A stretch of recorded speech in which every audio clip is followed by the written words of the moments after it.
forward. And then similarly, I think in Asia, some of our Asian allies may have to recalculate their relationship with China as opposed to with us. So I think this is going to be very deleterious, although the big geopolitical facts don't change. The U.S. is still a continent-sized superpower, the largest economy, the most effective military, but recalculation is possible.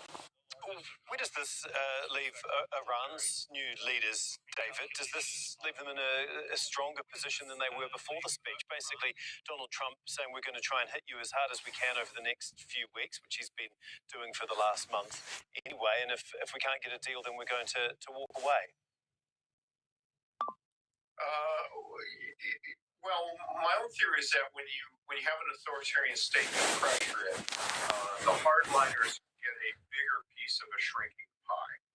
And I think that basically what we have are more hardliners in power. I think that it is a fair criticism to say that some of the people who've been killed are the natural people we would be negotiating with. But there is a sunny side here. There's been a decades-long argument in U.S. foreign policy over whether there actually is such a thing as an empowered moderate in Iran, or whether these are just Yankee wranglers, people designed to distract us while all the real power is with the Revolutionary Guard anyhow. So, only Nixon could go to China, and if you want to have a lasting deal with Iran, and President Trump's autobiography was not entitled The Art of Military Power to produce an optimal result. It was the art of the deal. If you want to have a lasting deal, you got to make it with somebody who can keep the deal. And it probably is not all these people who come here and say, oh, yes, I have a doctorate degree in German philosophy from the University in Scotland. It's the Revolutionary Guard, so maybe we are closer to the deal. Henry, obviously in the lead up to this speech, everyone had been really hanging on. There was a lot of anticipation about what he could say or do. Like you say, not much has changed since he spoke. So what are we going to be looking for over the next couple of weeks? I'm inclined to say more of the same until President Trump just decides that that's enough, that he's now far enough down the slope of diminishing returns so that he's willing to just stop. I think that is the most likely outcome at this point. There can always be a black swan, right? Something really awful could happen in the Gulf. Something really awful could happen to our forces deployed there, or the president could decide to use some of those forces, and again, something really awful could happen. So I actually think walking away within the next 2 weeks or so is the most likely outcome. Then some sort of a deal with the Iranians, whoever the Iranians are, and then finally, the least likely is something really awful has the effect of lengthening the war.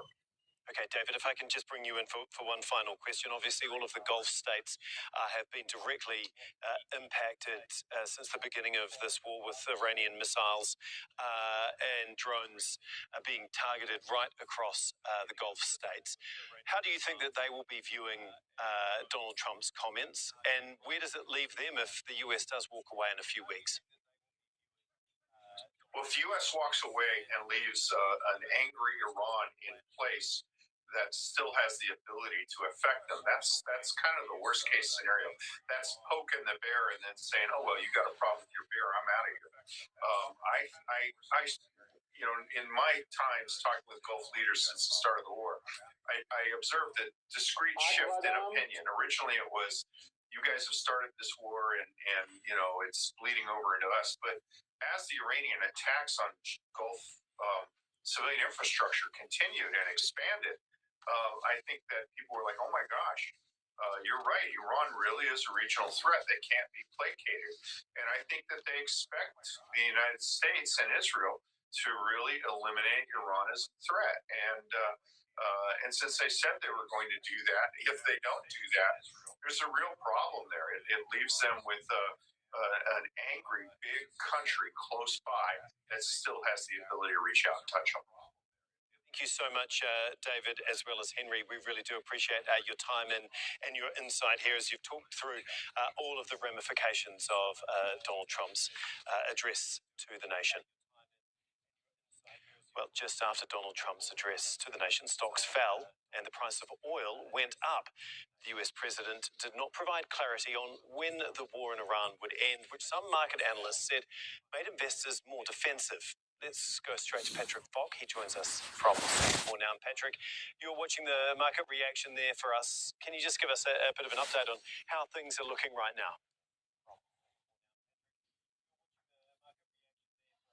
Yeah, well, not good is the answer. Asian markets had been set to advance prior to President Trump's most recent comments. The remarks really took the wind out of any optimism about any possible resolution to the crisis. MSCI's broadest share index of Asia Pacific shares fell by about 0.75% in early trade after President Trump talks about the possibility of blowing Iran back to the Stone Ages. Prior to that, Iran had taken the unusual step of reaching out to the US directly, issuing a letter saying to Americans that Iran had no enmity with the US and that it was acting in self-defense. That provided Washington with an off-ramp, which had helped lifted Wall Street stocks overnight. Instead, we're seeing investors take risk back off the table now, a lot of uncertainty returning to markets, and notably energy prices, as you mentioned, rising once again.